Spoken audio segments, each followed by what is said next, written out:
Ito po, papunta na po kami ng 7-Eleven. At i-redeem na namin ng kanyang Sodexo. Ito po yung kapatid ko yan. Mamimili na po kami. Yan po yung kapatid ko. Ayan na, nasa 7-Eleven na kami. Tatawid tayo. Ayun, nasa 7-Eleven na ito. Nagpa-vlog pa ako eh. Pamimili na po natin yung worth. Magkano pamimili natin? Worth 500 o 1,000? 500 lang daw. Susunod na yung 500.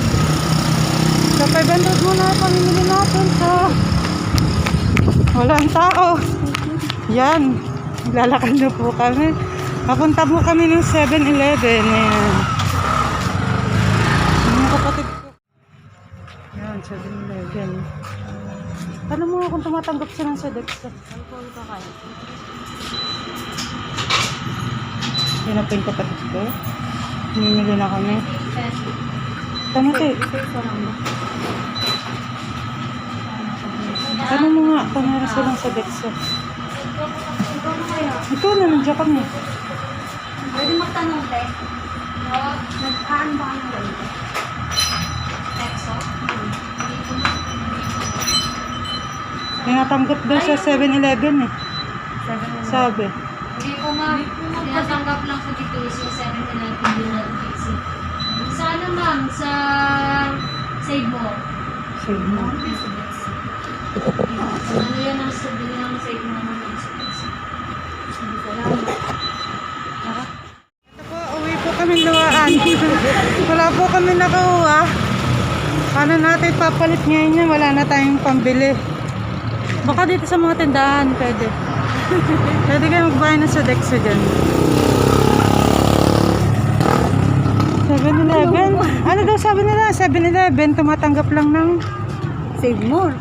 Hindi, bakit hindi daw 7-Eleven? Dapat may pangalan yata ang 7-Eleven. Basta po kami Super 8. So, ito po yung mga pila. Ayan. Ayan.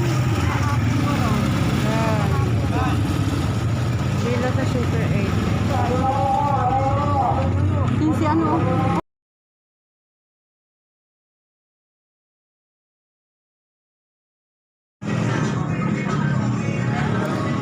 Picture lang kita.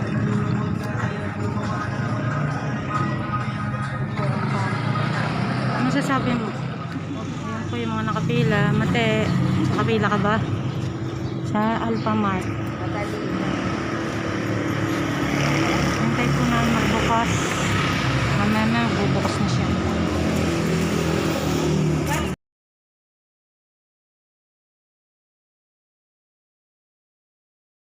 Ano po, mamalengke na kami.